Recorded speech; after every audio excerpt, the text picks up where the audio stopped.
సరే కూడి వచ్చిన మీ అందరికీ కూడా మన రక్షకుడు ప్రభు యేసుక్రీస్తు వారి పేరిట నా హృదయపూర్వకమైన నిండు వందనాలు. ఏదేమైనప్పటికీ దేవుని కృప ద్వారా మనందరము కూడా సజీవుల లెక్కలో ఉండి ఈ విధంగా మరొక ఆదివారము దేవుని వాక్యాన్ని విని మన జీవితాలను మార్చుకోవటానికి దేవుడు చూపిన కృపకి ఎప్పుడు కూడా మనము కృతజ్ఞత బద్దులమై ఉన్నాం.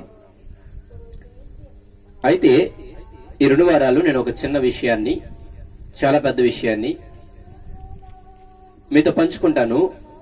ఆ విషయం గురించి వెళుతూ మనందరము కూడా ఆలోచన చేద్దాం.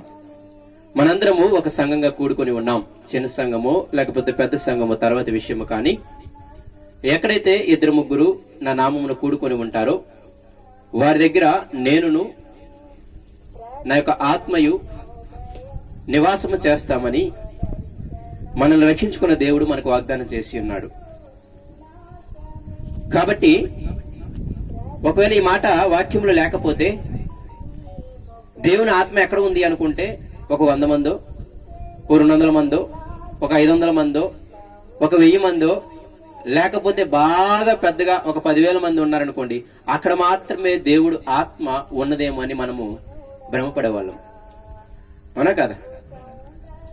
అప్పుడు ఏమయ్యేది అంటే ఒక 2-3 ఎక్కడైతే కూడుకొని ఉన్నారో వాళ్ళలో దేవుని ఆత్మ లేదు, దేవుడి సంచారం లేదు, దేవుడు కృప వాళ్ళ మీద లేదని మనము అనుకునే వాళ్ళం.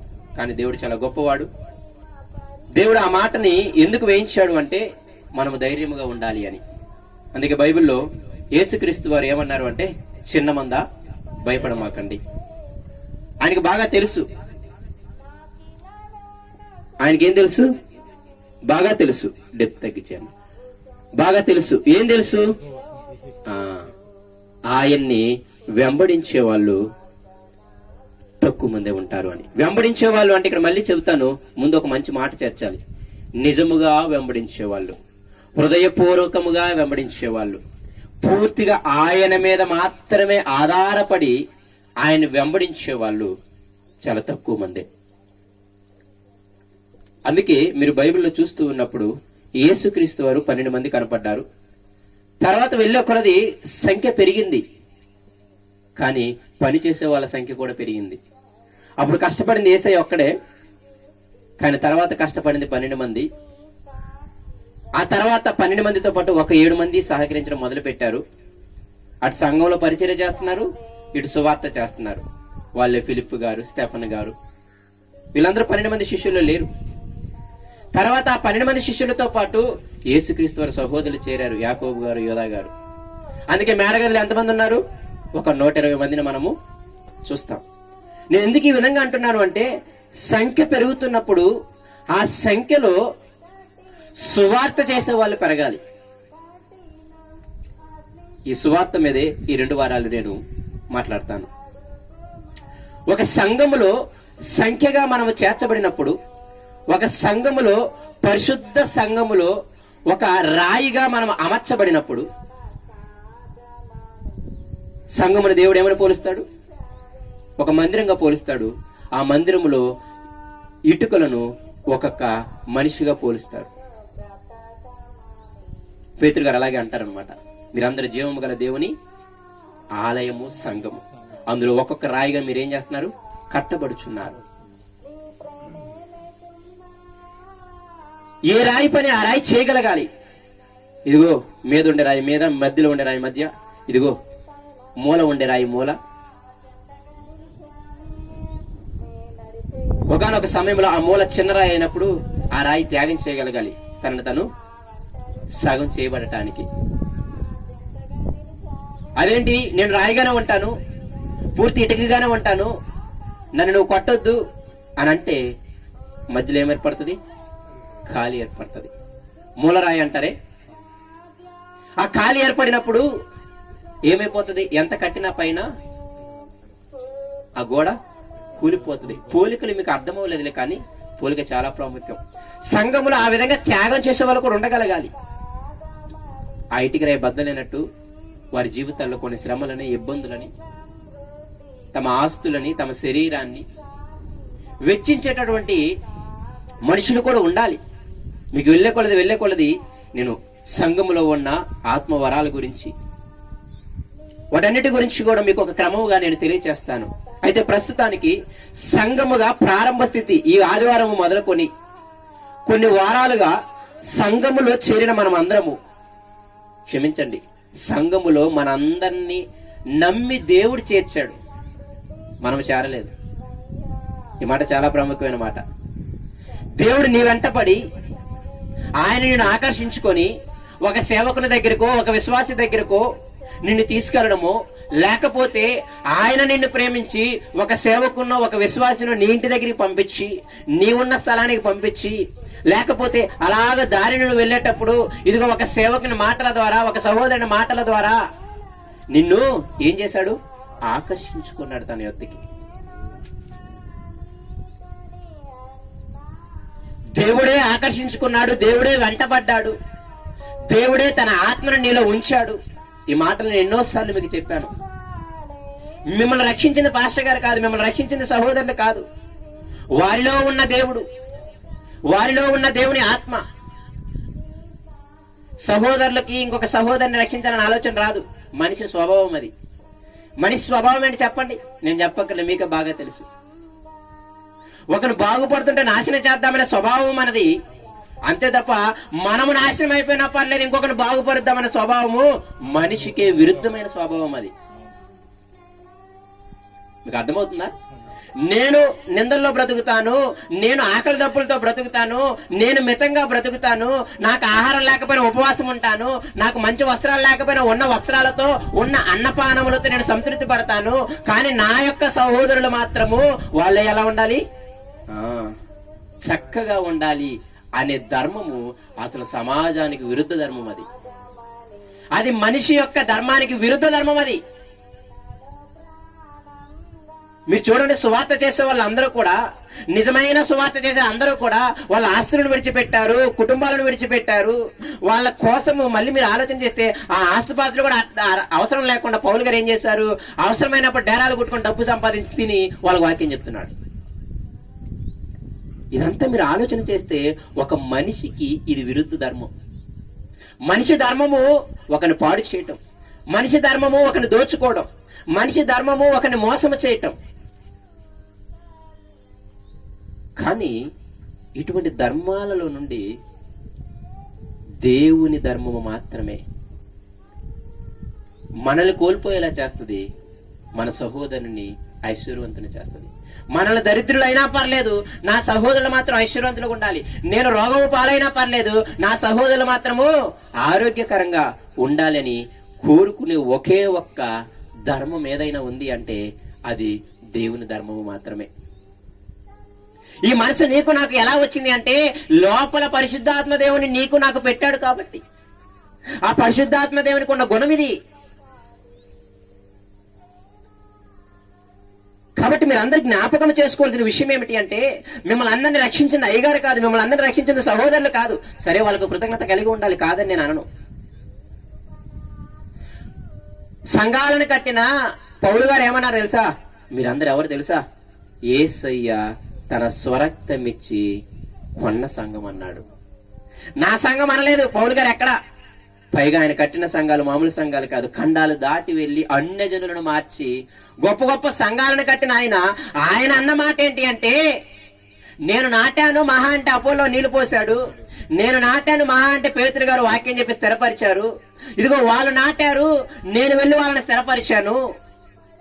కానీ వీళ్ళందరినీ రక్షించుకుంది ఎవరు అంటే వీళ్ళందరి బానిసత్వానికి, వీళ్ళందరి పాపాలకి, వీళ్ళందరి మోసాలకి, వీళ్ళందరి స్వార్థాలకి, వీళ్ళందరి అనీతి కార్యాలకి, వీటన్నిటికీ వెల చెల్లించి ఎవరు కొనుక్కున్నారు అంటే యేసుక్రీస్తు వారు తన సొంత రక్తమును డబ్బుగా ఇచ్చి ఆ పాపం అనే బానిసత్వం నుండి దేవునికి శత్రువులుగా ఉన్న మనల్ని మిత్రులుగా ఆయన రక్తము సమాధానపరిచింది. మీరు నిజముగా ఆలోచన చేస్తూ ఉన్నప్పుడు నిన్ను నన్ను ఊరకనే రక్షించలేదు, నీవు నేను చాలా ఈజీగా ఇక్కడికి వచ్చామనుకుంటున్నారేమో. లేదు లేదు, దేవుడు చాలా ప్రణాళిక నీ పట్ల నా పట్ల వేశాడు. అందుకే గత వారము అంతకుముందు వారం మీకు చెప్పాను, పౌలు గారు అన్న మాట ఏంటి తెలుసా? నన్ను నమ్మి నేను యోగ్యుని తలచి దేవుడు నాకు ఈ సువార్త భాగ్యం అప్పగించాడు. ఆయన అంతగా ప్రయత్నించడానికి కారణం ఏంటి అంటే ఆయనకి తెలుసు నేను ఒక హింసకుణ్ణి, నేను ఒక దోషకుణ్ణి. అటువంటి నన్ను ఆయన సాక్షాత్తు దేవుడు ప్రత్యక్షమై నన్ను తన పనికి పిలుచుకున్నాడు. అన్ని జనులకు సువార్తికుడిగా నన్ను ఏం చేశాడు? పిలుచుకున్నాడు. అమ్మో, నా మీద ఎంత నమ్మకం పెట్టుకున్నాడో. ఆ నమ్మకము ఆయన ఉమ్ముపాలు చేయకూడదని తన ఆస్తిని విడిచిపెట్టాడు. చరిత్రలో చాలా మంది ఆయన వివాహం చేసుకోలేదంటారు. కాబట్టి ఆయన వైభాగ్య సుఖాన్ని విడిచిపెట్టారు. తన చదువు విడిచిపెట్టేశాడు. చాలా జ్ఞానవంతుడు పౌలు గారు, మామూలు విషయం కాదు, మీకు తెలియదు. అప్పట్లో చాలా తత్వవేత్త ఆయన. అందుకే ఆయన చాలా తెలివిగా మాట్లాడగలడు, చాలా తెలివిగా సువార్త చేయగలడు. ఎటువంటి వ్యక్తులతో నేను ఎలాగైనా మాట్లాడగలడు. ఇదిగో పరిచయులు, సద్దుకాయులు ఒకసారి వచ్చినప్పుడు వాళ్ళిద్దరి మధ్య గొడవ పెట్టి ఆయన తప్పించుకున్నంత తెలివి కలిగిన వాడు.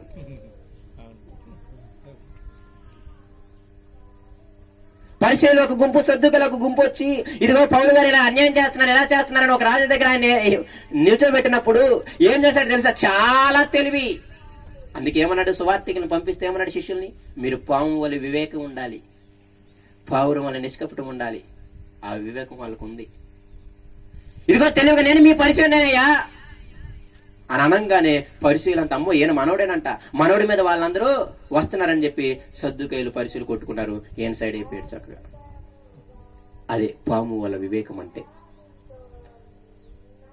ఒకనొక సమయంలో రోమీలు బాగా కొట్టేసి చక్కగా జైల్లో వేస్తే దెబ్బకి ఏమన్నాడు తెలుసా? నేను ఎటువంటి వాడిని అనుకున్నాను, నేను ఎవరిని అనుకున్నారు? నేను రోమీని, నాకు రోమా పౌరసత్వం ఉందని. కానీ బెంబేలు ఎత్తిపోయారు వాళ్ళందరూ.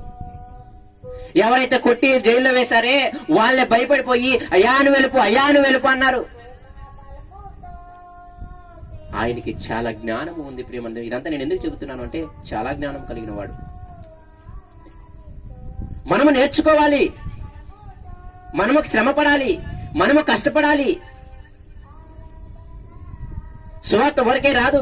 నీ సమయాన్ని వెచ్చించాలి, నీ శరీరాన్ని వెచ్చించాలి, నీ మనసును వెచ్చించాలి, నీ ధనాన్ని వెచ్చించాలి. పుస్తకాలు చదవాలంటే పుస్తకాలు కొనుక్కోవాలి, ధనాన్ని వెచ్చించాలి.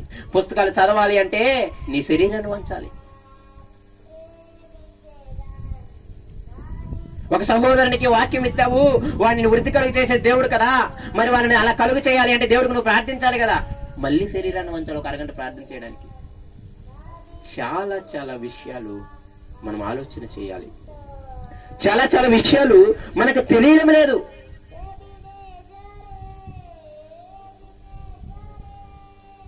కాబట్టి దేవుడు నమ్మి, నిన్ను నమ్మి, నన్ను నమ్మి, నీవు నేను లోకాన్ని నీతిమంతులమేమి కాదు, నీవు నేను లోకాన గొప్ప వాళ్ళమేమి కాదు, నీవు నేను లోకస్తులతో పోల్చుకుంటే నన్ను అడిగితే వాళ్ళ మీద మనమే పాపాత్ములు అన్న విషయం కూడా నీ హృదయానికి నా హృదయానికి తెలుసు. మరి ఏముందని నన్ను ఇక్కడ రక్షించుకున్నాడు? ఇప్పటికైనా మారు మనసు పొందుతావని, ఇప్పటికైనా ఆ లోకము, లోకాశలు విడిచిపెడతావని, ఇప్పటికైనా దేవుడి నిన్ను నమ్మి నీ మీద అప్పగించిన బాధ్యత ఉందే, ఆ బాధ్యతని నెరవేరుస్తావు అని. యేసయ్య వెలకట్టింది ధనము కాదు ప్రియమైన దేవుని పిల్లరా. యేసయ్య వెలకట్టింది ఏదో ధనము కాదు, ఆయన స్వరక్తం, ఆయన రక్తం ఇచ్చి విలువ పెట్టి మనల్ని కొనుక్కున్నాడు. కాబట్టి అందుకే అక్కడ అంటాడు కొరింథీలో, మీరు వ్యభిచారం చేయకూడదయ్యా అంటాడు. అయ్యా మేము ఎందుకయ్యా వ్యభిచారం చేయకూడదంటే, మీరు లోకస్తుల్లాగా అన్ని జనుల్లాగా కామాతురత కలిగి ఉండకూడదు. ఎందుకయ్యా అంటే మీరు ఇప్పుడు అన్యులు కాదు, దేవుని ఎరగని వారు కాదు. ఇప్పుడు మీరెవరు? యేసయ్య తన స్వరక్తం ఇచ్చి విలువ పెట్టి కొనబడ్డవారు. కాబట్టి మీరు వ్యభిచారం జోలికి వెళ్ళకూడదు అంటాడు. ఎందుకయ్యా నేను వ్యభిచారం చేయకూడదంటే, ఇప్పుడు మీరు ఎవరో తెలుసా? లోపల పరిశుద్ధాత్ముడు నివసిస్తున్న దేవుని ఆలయాలు. కాబట్టి మీరు ఏం చేయకూడదు? పాపము చేయకూడదు. అది ఏ పాపమైనా సరే, ఏ వ్యతిరేకత అయినా సరే, ఏ అతిక్రమమైనా సరే, మనం ఏది కూడా చేయకూడదు. కాబట్టి దేవుని నమ్మకాన్ని ఒమ్ము చేయమాకండి. దేవుని నమ్మకాన్ని నిలబెట్టుకోండి, కష్టపడండి, లోపాలను సరి చేసుకోండి, నిన్ను నువ్వు మరుచుకోండి. అయితే ముందుకు వెళ్ళినప్పుడు మీకు ఒక విషయాన్ని నేను చెప్తూ మనం ముందుకు వెళతాను. ఒక సిస్టమాటిక్ థియాలజీలో అంటే క్రైస్తవుల సిద్ధాంతాలలో పాపము అనేది ఒక సిద్ధాంతం ఉంది. ఏంటిది? పాపం. పాప సిద్ధాంతం అని, రక్షణ సిద్ధాంతం అని, యేసుక్రీస్తు సిద్ధాంతం అని, దేవదూతల సిద్ధాంతాలని కొన్ని సిద్ధాంతాలు ఉంటాయి. డాక్ట్రిన్స్ అంటారు ఇంగ్లీష్ లో వాటిని. అయితే ఈ పాపం యొక్క సిద్ధాంతాన్ని ఆలోచించినప్పుడు అంటే అర్థం ఏంటి అంటే ఏం లేదు, పాపం గురించి ఒక సిస్టమాటిక్ గా స్టడీ చేయటం. ఇది అక్కడ ఒక ముక్క, ఇక్కడ ఒక ముక్క, ఇక్కడ ఒక ముక్క, ఇక్కడ ఒక ముక్క, లేకపోతే ఆయన బుర్రలో ఒక ముక్క, ఆయన బుర్రలో ఒక ముక్క, నీ బుర్రలో ఒక ముక్క వేయకుండా దేవుని వాక్యంలో పాపము గురించి ఏం చెప్పాడు, అసలు పాపం అంటే ఏంటి, ఆ పాపం వల్ల వచ్చే ఫలితాలేంటి, ఆ పాపం వల్ల వచ్చే పరిణామాలేంటి, ఆ పాపం చేయకుండా ఉండటానికి మనం ఎలా ఉండాలి, ఈ విధంగా ఒక పాపము గురించి స్టడీ చేయడం అన్నమాట. అయితే అది నేను చెప్పడం లేదులే, కానీ ఆ పాపము గురించి ఒక విషయాన్ని మీకు చెబుతాను. పాపం అంటే ఒక 2 విషయాలు గుర్తులో ఉంటాయంట. చేయవలసింది చేయకపోవటం మొదటిది. ఏంటంట? పాపం అంటే ఈ 2 డెఫినేషన్లు మీ హృదయంలో ఉండాలి. చేయవలసింది చేయకపోవటము మొదటిగా పాపము. రెండవది ఏంటంటే అతిక్రమించటము, అంటే ఓవర్గా వెళ్ళిపోవటం. అర్థమవుతుందా మీకు? ఓవర్గా అతిక్రమించి వెళ్ళిపోవటం కూడా పాపమే. దానికి బైబిల్లో మనం రాయబడిన మాటలు ఆజ్ఞాతిక్రమము పాపం. అంటే చెప్పబడింది, అమ్మా నువ్వు ఈ పని చెయ్యాలి అని చెప్పబడింది కదా, దాన్ని దాటి వెళ్ళిపోవడం. మాట అనేది మాధ్యమం అయితే పాపం ఎలా ఉంటది అంటే, ఇదిగో చేయవలసినవి చేయకుండా ఉండటం పాపమే. అంటే ముందు ఆగిపోతాడు వీడు. మీకు అర్థమైన ఒక విషయం చెప్తా. దివారాత్రములు వాక్యమును ధ్యానించమన్నాడు కదా, ఎడతెగక ప్రార్థన చేయమన్నాడు కదా, ఎడతెగక సహవాసంగా కూడుకోమన్నాడు కదా. చాలా మంది సమాజంగా కూడుకోవటం మానుతున్నారు, మీరు అలా మానొద్దు అన్నాడు కదా. ఇవన్నీ మనం ఏంటి చేయవలసినవి, అంతేనే కదా. నువ్వు కోపపడకూడదు అన్నాడు కదా, నీ తోటి సహోదరులకు మాదిరులుగా ఉండాలన్నాడు కదా, మోహపు చూపు చూడకూడదు అన్నాడు కదా, ద్వేషము కుళ్ళు కుతంత్రాలు ఏమి ఉండకూడదు అన్నాడు కదా. ఇవన్నీ ఏంటి? మనము చేయవలసినవి. ఇవి చేయకపోయినా పాపమే. అందుకే బైబిల్ ఒక మాట అనేశాడు, మేలైనది చేయనిరియు అలాగున చేయని వానికి ఏం కలుగుతుంది? అంటే పాపం అనే డెఫినేషన్ కి 2 అర్థాలు ఉంటాయి. ఒకటేంటంటే చేయవలసినవి చేయకపోవడం పాపం, రెండవది ఏంటంటే చేయమన్నా కూడా చేయకుండా వెళ్ళిపోవడం, అది కూడా పాపమే. అతిక్రమించటం. ఇప్పుడు చేయకూడదు అన్నవి ఏమి చేయడం? అమ్మా నువ్వు మోపు చూపు చూడొద్దు అన్నాడు, అయినా చూసేస్తాం, అది అతిక్రమం. అర్థమవుతుందా మీకు? కొన్ని ఆజ్ఞలు ఉన్నాయి, ఆ ఆజ్ఞల్ని మనం ఏం చేస్తామంటే దాని దగ్గరికి వెళ్ళము, లేదా ఉన్న వాటిని దాటి వెళ్ళిపోతాం. మనుషుల నైజం అది. అలాగే ఈరోజు మీకు చేయవలసింది ఆజ్ఞ 2 ఏంటిదో తెలుసా? సువార్త. ఈ మాట మీరు గుర్తుపెట్టుకోండి. సువార్త ఏంటంటే మనం చేయవలసినది, ఆగిపోయినా పాపమే. ఇది ఆజ్ఞ, అతిక్రమించినా పాపమే. సువార్త అనేది ఆజ్ఞ సుమా, దాంట్లో వెసులుబాటు ఏమి లేదు. అయితే ఈ సువార్తని సంఘము మర్చిపోయింది. ఎంతకాడికి మీటింగ్స్కి వెళ్ళటము, ఎంతకాడికి లేకపోతే వేరే వేరే చోటకి వెళ్ళటము. అంటే వీటికి ఏమైపోయిందంటే వీటికి ఎక్స్పోజ్ అవడం అర్థమైపోయింది. అక్కడ జనాలకి మీరు ఆలోచన చేస్తే వాళ్ళు నన్ను చూడాలి. అప్పుడప్పుడు పాటలు పాడేవాడిని చూస్తే ఒక 5 మంది ఉన్నప్పుడు పాటలు పాడరు అనమాట. రండి అందరు రానివ్వండి, ఒక 50 మంది రానివ్వండి, అందరు రానివ్వండి. అంటే ఇక్కడ ఏమర్థం? వాడు అర్థము, వాడు పాట పాడేది సువార్త చేయడానికి. ఆ ఉద్దేశంతో 100 మంది రమ్మని ఆనందమే. అలా ఏం కాదు వాడి ఉద్దేశం. నేను పాడేటప్పుడు అందరూ చూడాలి, నేను పాడేటప్పుడు అందరూ మెచ్చుకోవాలి. మన ధోరణి మారాలి. పిల్లలప్పుడు నేర్చుకోవడానికి తిరుగుతూ ఉంటాం. మన ధ్యేయం ఏంటి అంటే మార్పు లేని వారిని, అన్యజనులని, లేకపోతే దేవుణ్ణి ఎరిగి కూడా వేషధారణగా బ్రతుకుతున్న వారిని, వీరిని పురికొల్పడానికి మనం రక్షించుకుంది.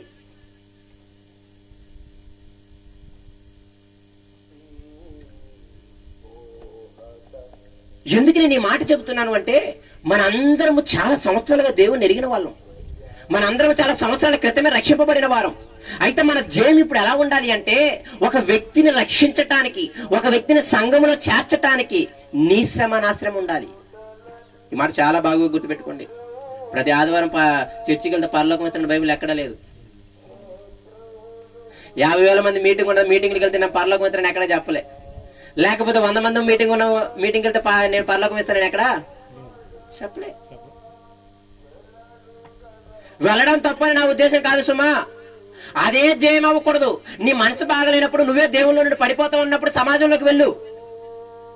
అది ఆపేసి ఎలా ఉన్న పోతారు. 2 సమపాలలో నేర్చుకోవాలి. ఇక ఎప్పుడు పడిపోతాను వెళ్ళిపోతావా? పౌలు గారు ఒక మాట అన్నారు, అయ్యా ఎవరితో సాంగత్యం చేయకూడదు, మనం ఎవరితో సాంగత్యం చేయకూడదు? లోకులతో మీరు సాంగత్యం చేయకూడదు, జారులతో మీరేం చేయకూడదు, సాంగత్యం చేయకూడదు. అప్పుడు పౌలు గారు ఏమన్నారంటే, మీరందరూ మీ ఇల్లు అన్ని ఎక్కడ కట్టించుకోవాలంటే అడవుల్లో కట్టించుకోవాలి. అంతేనే కదా? మరి లోకస్తులు అందరూ ఎవరు? విగ్రహారాధన చేసేవాళ్ళే. వాళ్ళందరూ ఎవరు? వ్యభిచారులే. వాళ్ళందరూ ఎవరు? దొంగలే. ఇక నీకు ఎవరు? ఆయన అన్నాడు, అదే నీ స్నేహం ఎవరితో ఉండకూడదు?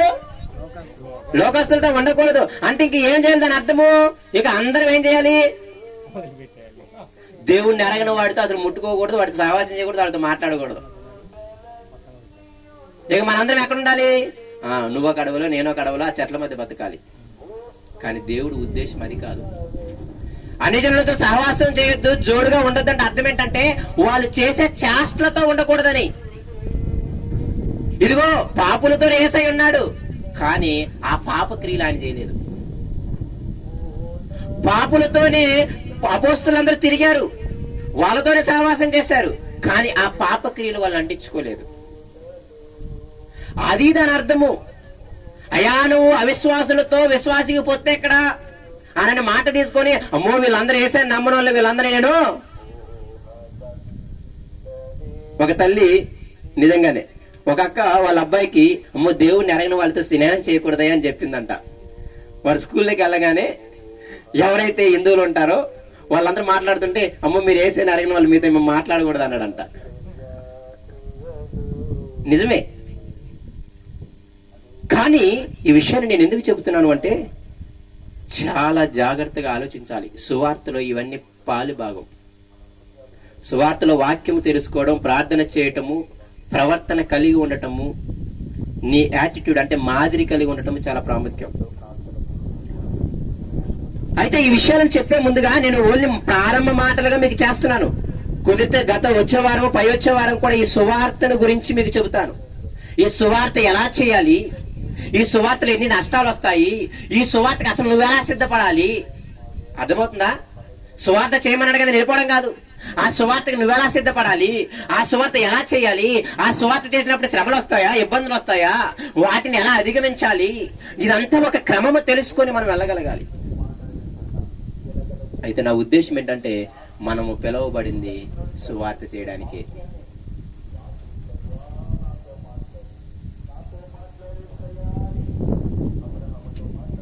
మనందరం కలిసి ఉండాల్సింది పాపులతోనే, కానీ అంటించుకోకుండా ఉండాల్సింది పాపమునే. అందుకే యేసుక్రీస్తు వారు చనిపోతూ ఆయన చెప్పిన మాట చూడండి. మత్తయి సువార్త 8వ అధ్యాయం, మార్కు సువార్త రండి. మార్కు సువార్త చివరి అధ్యాయం 16వ అధ్యాయం 16వ వచనం.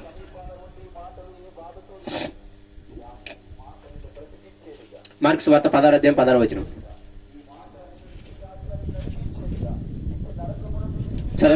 చదువుతాను చూడండి. 14వ వచనం నుండి చదువుదాం. పిమ్మట 11 మంది శిష్యులు భోజనములకు కూర్చున్నప్పుడు యేసుక్రీస్తు వారు వారికి ప్రత్యక్షమై, తాను లేచిన తర్వాత తను చూచిన వారి మాట నమ్మనందున వారి అపనమ్మక నిమిత్తం వారిని ఏం చేశాడు? హృదయ కాఠిన్యము నిమిత్తమును వారిని గద్దించాడు. యేసయ్య చనిపోయాడు, తిరిగి లేచిన తర్వాత సందర్భం ఇది. మీరు చాలా జాగ్రత్త గుర్తుపెట్టుకోవాలి. యేసయ్య చనిపోయి తిరిగి లేచిన తర్వాత ఆయన 11 మంది శిష్యులకు కనపడి, వాళ్ళు నమ్మలేదు, పోతామన్నారు. ఆయన చెప్పిన మాటల మీద నమ్మిక ఉంచలేదు. అయినా సరే ఏమైనా సరే వదిలేసి వాళ్ళని ఏం చేశాడంట? గద్దించాడంట. గద్దించిన తర్వాత వాళ్ళతో ఏం చెప్తున్నాడు చూడండి. గద్దించెను. తర్వాత 15వ వచనము, మరియు మీరు సర్వలోకమునకు వెళ్ళి సర్వ సృష్టికి సువార్తని ప్రకటించుడి, నమ్మి బాప్తిస్మం పొందినవాడు రక్షింపబడును, నమ్మని వానికి.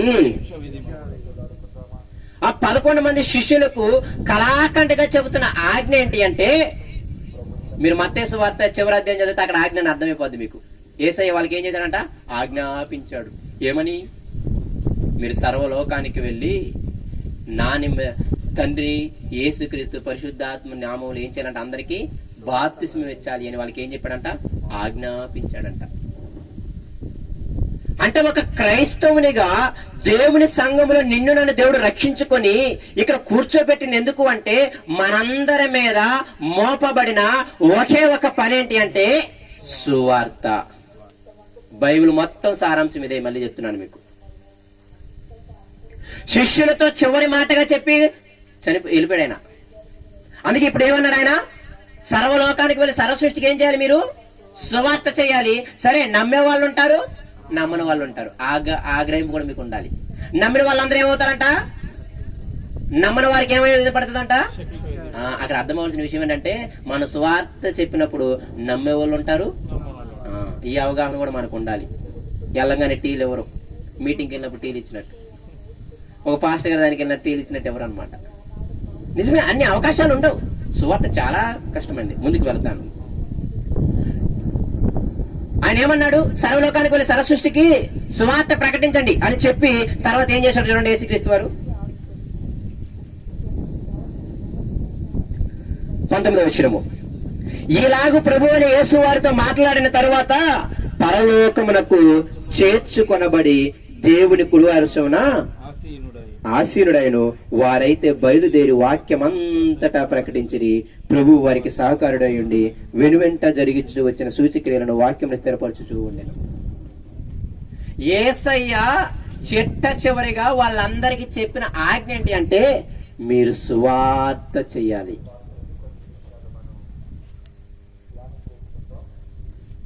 నేను ఎందుకు మిమ్మల్ని 3.5 సంవత్సరాలు నాతో పాటు తిప్పుకున్నాను? నేను ఎందుకు 3.5 సంవత్సరాలు మీకు వాక్యం నేర్పించాను? నేను ఎందుకు మీకు 3.5 సంవత్సరాలు మీ గురించి దేవుని దగ్గర కన్నీరు గార్చి ప్రతి రాత్రి ప్రార్థించాను? ఇప్పుడు అర్థమవ్వాలి మీకు. యేసయ్య చాలా క్లియర్ గా చెబుతున్నాడు వాళ్ళందరికీ, అయ్యా నేను ఊరకనే మిమ్మల్ని మీ దోణులు విడిచిపెట్టి రమ్మని చెప్పలేదు. నేను ఊరకనే మీ యొక్క ఇది కుట్టేటటువంటి వాటిని ఇప్పేసి రమ్మని చెప్పలేదు. నేను ఊరకనే మత్తయ్యి నిన్ను ఇదిగో ఆ సుంకపు పని వదిలేసి రమ్మని నేను చెప్పలేదు. నేను ఊరకనే మిమ్మల్ని 3.5 సంవత్సరాలు వెంట తిప్పుకోలేదు. నేను ఊరకనే మీకు వాక్యాన్ని ఉపమానాలని ఊరకనే నేను బోధించలేదు. ఎంత క్రమము! యోహాను సువార్త 17వ అధ్యాయం చదవండి. నీవు నాకు అప్పగించిన వారిని సాతాను ఏం చేశాను? కాపాడాను. ఆయన పని చక్కగా చేశాడు. ఇదిగో మీ అందరికి వాక్యం నేర్పించాను, మీ అందరికి నేనేం చేశాను? చక్కగా ప్రార్థన నేర్పించాను, మీ అందరికి నేను అన్ని విషయాలు 3.5 సంవత్సరాలు నాతో పాటే తిప్పుకొని నేను మీతో పాటే తిన్నాను, మీతో పాటే పడుకున్నాను, మీతో పాటు శ్రమించాను. ఎంతగా మిమ్మల్ని ఎందుకు ట్రైన్ చేశాను తెలుసా? ఇప్పుడు నేను వెళ్ళిపోతున్నాను. అయితే మీ అందరికి ఒక ఆజ్ఞనిచ్చి, ఒక చేయాల్సిన పనినిచ్చి, మీరు ఎలాగంటే తీసుకుంటే ఇబ్బంది లేదు, కానీ ఏం చేయకపోయినా పాపమే. సువార్త చేయాల్సిన పని చేయకపోయినా పాపమే. సువార్త ఆజ్ఞ అతిక్రమించిన పాపమే. చివరి మాట శిష్యులకు చెప్పింది ఏంటి అంటే, మీరు సువార్త చేయండి. ఎక్కడికి వెళ్ళి? సర్వలోకానికి, సర్వ సృష్టికి. నేను అంటాను, మన ఇంటి పక్కల వారికి సువార్త చేసిన దాఖలాలు లేవు, మన తోటి వారికి సువార్తలు చేసిన దాఖలాలు లేవు. సర్వలోకం దేవుడు ఎరుగు. ఏమన్నంటే భక్తి పరులాగా మనందరం బైబిల్ సంఖ్యలో పెట్టుకుని ఆడగానే వెళ్ళిపోతాం. నిజమే ప్రేమ దేవుడు, మీకు అర్థమవటం లేదు. ఎంతకాలం ఉంటావు? ఇప్పటికి దేవుని ఎన్ని సంవత్సరాలు అయింది? నువ్వు 3.5 సంవత్సరాలు వాళ్ళ శిష్యులుగా తయారైపోయారు కదా, వాక్యాన్ని నేర్చుకొని ప్రార్థన నేర్చుకొని. మరి ఎన్ని సంవత్సరాలుగా నువ్వు ఉంటున్నావు కదా, మరి రక్షింపబడి ఇదిగో నేను 10 సంవత్సరాలు అయింది, 5 సంవత్సరాలు అయింది, 20 సంవత్సరాలు అయింది గర్వించి చెప్పుకుంటావు కదా.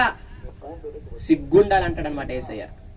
3.5 సంవత్సరాలు త్వరగా వాక్యం నేర్చుకొని 3,000 మందిని మార్చేశారు ఒకసారిగా, 400 మందిని మార్చేశారు ఒకసారిగా, ఖండాలు దాటిపోయి అన్యులను కూడా మార్చేశాడు పౌలు గారు.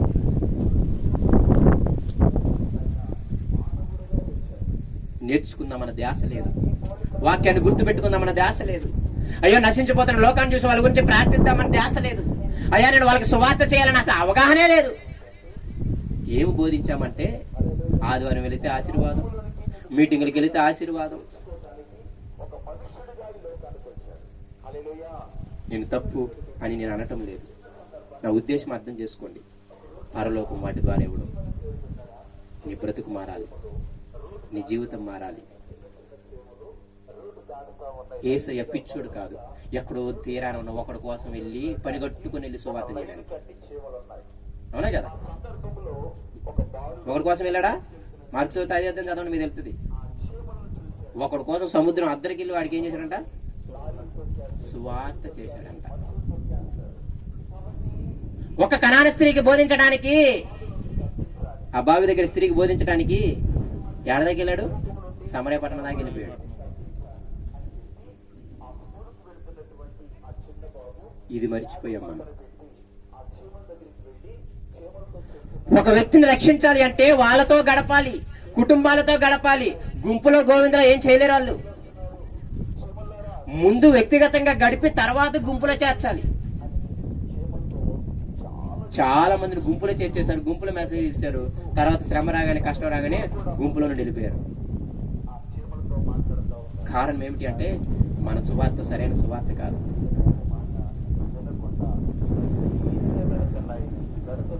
మన సువార్త సరైన సువార్త కాదు ప్రియమైన దేవుని పిల్లలారా.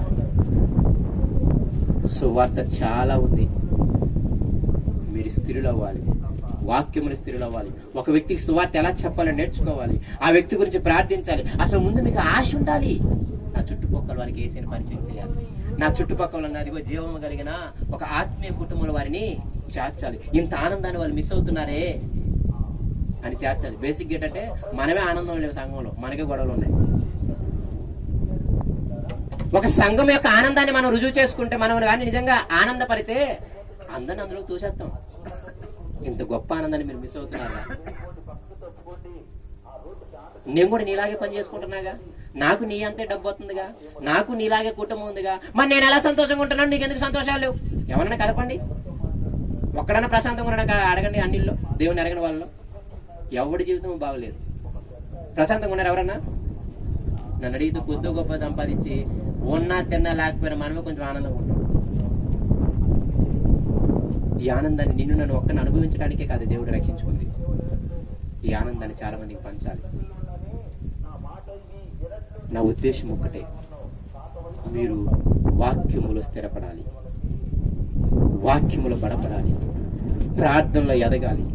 ఒక వ్యక్తిని మీరు ఫోకస్ పెట్టుకొని కొన్ని రోజులు వారి గురించి ప్రార్థించి, అయ్యా నాకు వానికి వాక్యం విత్తనాన్ని నాకు సహాయం చేయి అని అడిగి వాళ్ళకి వాక్యం విత్తి అప్పుడు వాడిని సంఘంలో చేర్చాలి. ఇది క్రమము, ఇది క్రమము.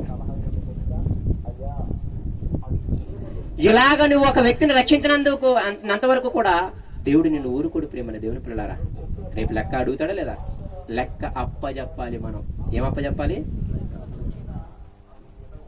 కాబట్టి సువార్త, ఈ మాట మీరు గుర్తుపెట్టుకోండి. మళ్ళీ చెబుతున్నాను, యేసయ్య చనిపోయిన తర్వాత వాళ్ళందరికీ అప్పగించిన ఒకే ఒక పని ఏం చేయాలి? మీరు సర్వలోకానికి, సర్వ సృష్టికి సువార్త చెయ్యాలి. అదే పని నీ మీద నా మీద కూడా మోపి యేసయ్య వెళ్ళిపోయాడు. ఈ సువార్త ఎంతమందికి నీవు నేను చేశాను? మనమే సంతోషించడాలు ఎక్కువైపోయాయి. మనమే నిజమే. చూడండి, ఏ రోజన్నా మీకు ధ్యాస కలుగుతుందా? సరే, నెలలో 3 వారాలు వెళ్ళండి, ఒక్క వారంలో ఒక రోజన్నా దేవుని ఎరగిన బిడ్డకు వాక్యం పరిచయం చేద్దాం అవగాహన ఎవరికైనా ఉందా?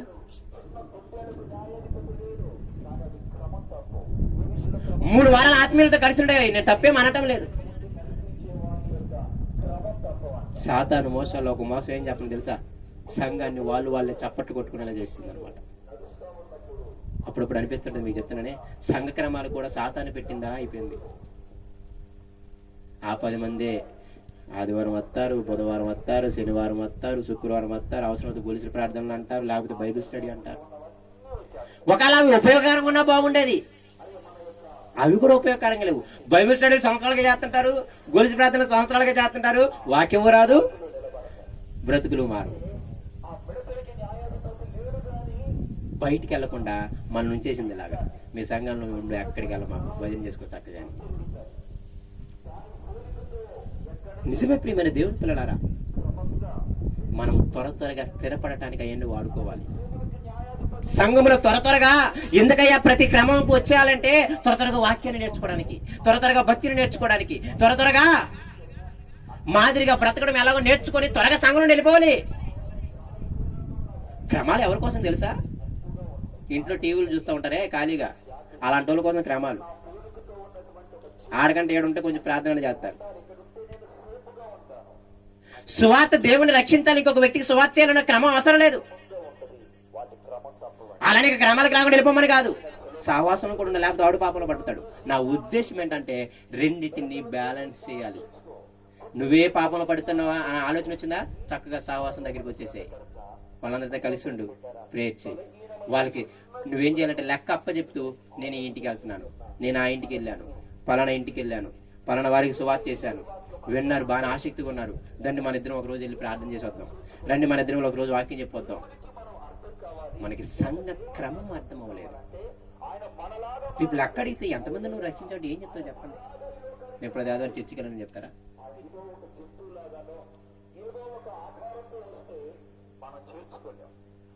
లేదు లేదు, లెక్క చాలా గట్టిగా అడుగుతాడు. ఎవరికి కావాలండి దేవుని స్తుతి? నీకు ముఖ స్తుతి, అమ్మా నువ్వు అంటే ఇష్టం ఇష్టం ఇష్టం ఇష్టం ఇష్టం ముద్ద పెట్టరు ఎందుకు? అయితే ఈరోజు మీరు జ్ఞాపకం పెట్టుకోవాల్సిన ఒకే ఒక మాట, దేవుడు మనందరికీ ఆజ్ఞాపించాడు, మనందరం చేయవలసిన పని సువార్త. అయితే ఇది మళ్ళీ చెబుతున్నాను, ఆయన మన మీద నమ్మకంతో పెట్టాడు. ఈ విషయాన్ని బాగా గుర్తుపెట్టుకోండి. ఏంటంట, నిన్ను నన్ను నమ్మి నీకు అప్పగించాడు. నీ కుటుంబీకులను చాలా మంది మారు మనసు పొందలేదు, నీ బంధువులను చాలా మంది మారు మనసు పొందలేదు. మరి వాళ్ళందరికీ లేని వాళ్ళందరినీ రక్షించుకోకుండా నిన్ను ఎందుకు రక్షించుకున్నాడు? నువ్వు నేను తోపులనేం కాదు, నమ్మాడు. నమ్మకాన్ని నిలబెట్టుకోండి. మీ బ్రతుకులను మార్చుకోవడానికి ప్రయత్నం చేయండి. సమయాన్ని వృధా చేయమాకండి. చక్కగా వాక్యం నేర్చుకోండి, చక్కగా ప్రార్థనలు ఎదగండి, చక్కగా తోటి సహోదరులతో కలిసి సువార్తకి వెళ్ళండి. ఇది లేకుండా మీరు ఎంత చేసినా దానికోసం మీ శరీరం వెచ్చించాలి, దానికోసం మీ ధనాన్ని వెచ్చించాలి, దానికోసం మీ సమయాన్ని వెచ్చించాలి. వేరే వ్యక్తులకి సువార్త చేయటం ఎంత దౌర్భాగ్యమో. మా ఇంట్లో ప్రేయర్ పెట్టండి, మా ఇంట్లో ప్రేయర్ పెట్టండి అంటారనమాట అందరూ. ఎందుకు? మేము నాటం ఒకటి, మీ ఇంట్లో పెడితే మీకే ఆశీర్వాదం అవుతుంది. అవునా కదా? ఈవెన్ బయట ఇంట్లో వాళ్ళందరూ బయటకు వచ్చి ఇంటి బయట ప్రార్థన చేస్తున్నారు, లేదు లేదు ఇంట్లోకి వచ్చి ప్రార్థన చేయండి. ఇంటి బయట ప్రార్థన చేస్తే ఇంటి బయట వెళ్ళిపోతే ఆశీర్వాదం. ఎంత అవివేకులమో. అదే ధనముతో సువార్త లేని ఒక చోట నీ ఇంటి దగ్గర పెట్టుకున్న భోజనాల ఖర్చుకి, నీ ఇంటి దగ్గర పెట్టుకున్న ధనం ఖర్చుకి పోనీ 3 మీటింగ్లు మీ ఇంటి దగ్గర పెట్టుకో, నెలకు ఒక మీటింగ్ అయినా బయట పెట్టచ్చు ఆ డబ్బుతో. అదేం లేదు, మా ఇంటి దగ్గరే పెట్టేస్తాం, చక్కగా బిర్యానీ పెడతాం. ఎందుకు తెలుసా? అబ్బా ఆయన పేరు పెడితే బాగా ఆహారం పెడతాడయ్యా, పేరు కోసం. మనుషుల వైపు నిజమే చెబుతున్నాను. ఏం నీ ధనంతో సువార్త లేని ఒక చోట అక్కడ మీటింగ్ పెట్టొచ్చుగా. అమ్మా మీ ఇంటి దగ్గర ఎవరైనా సువార్త లేని వాళ్ళు, ఇప్పుడు కొందరు సంఘంలో ఉంటారు కదా ధనం లేని వాళ్ళు, కానీ వాళ్ళు చుట్టుపక్కల వాక్యం వినే వాళ్ళు ఉంటారు కదా. అమ్మ మీ ఇంటి దగ్గర ఎవరైనా వాక్యం వినే వాళ్ళు ఉన్నారా? ఇదిగో నేను మీ ఇంటి దగ్గర చిన్నగా మీటింగ్ పెట్టిస్తే ఆ చుట్టుపక్కల ఒక 10 మంది నువ్వు గ్యాదర్ చేయగలవా? దానికి అయ్యే ఖర్చు నేను పెట్టుకుంటే ఇబ్బంది ఏం లేదు, నువ్వు ఖర్చు గురించి ఆలోచించు, మాకు నువ్వు కరెంట్ ఒకటి చాలు. వాళ్ళందరూ నువ్వు చేయాల్సిన పని ఒకటే, వాళ్ళందరూ ఏసే మాటలు వినటానికి మాత్రం వాళ్ళు రెడీ చేయి చాలు. నువ్వు ధనం గురించి, డబ్బుల గురించి, బూందెల గురించి, పులిహార్ల గురించి, ఆహారం గురించి ఆడో మాకు. ఎవరు ఇలా చెప్పేవాళ్ళు చెప్పండి?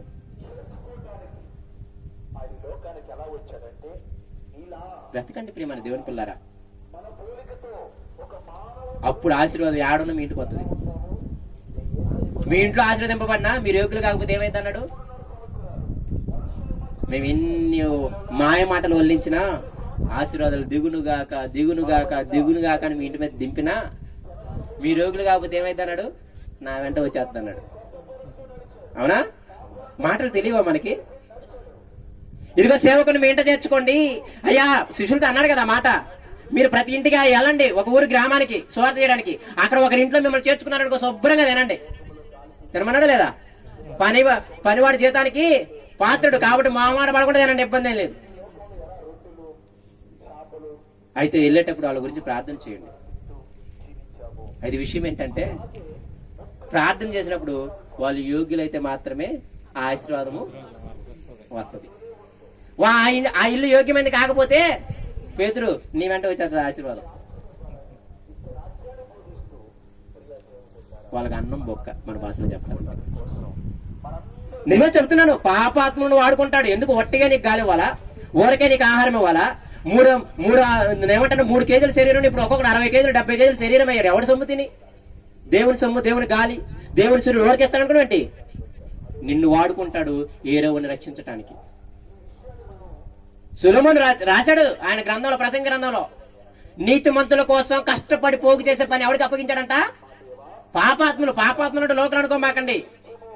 దేవుడిని ఎరిగిన వాళ్ళని చాలా పాపాత్ములు ఉంటారు.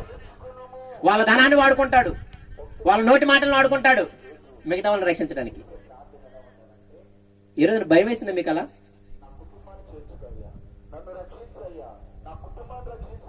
మనకు వాక్యాలు అర్థం అవ్వలేదు, దేవుని మాటలు అర్థం అవ్వలేదు, సువార్త అంటే అర్థం అవ్వలేదు. మనుషుల మెప్పు కోసం పరిగెట్టే వాళ్ళం. రేపు దేవుడు లెక్కడైతే, ఏమయ్యా ఒక వ్యక్తిని రక్షించడానికి ఏం కష్టపెట్టావు? నీ శరీరాన్ని ఏమైనా కష్టపెట్టావా? నీ ధనాన్ని ఒకరిని రక్షించడానికి ఏమైనా కష్టపెట్టావా అని అడిగితే ఏం లెక్క చెప్తాను చెప్పండి? సువార్త చాలా పెద్ద మాట. సువార్త యేసయ్య అప్పగించిన ఒకే ఒక్క పని మనందరికీ. ఈ మాట గుర్తుపెట్టుకోండి. వచ్చేవారు మిగతా మాటలు ఆలోచిద్దాం. దేవుడి చిన్న మనం దీవించిన గాక. కళ్ళు మూసుకుంటూ ప్రార్థన చేసుకుందాం. పరిశుద్ధుడా, ప్రేమ కలిగిన మా తండ్రి, నీ కొందనాలు, నీకు స్తోత్రాలు దేవా.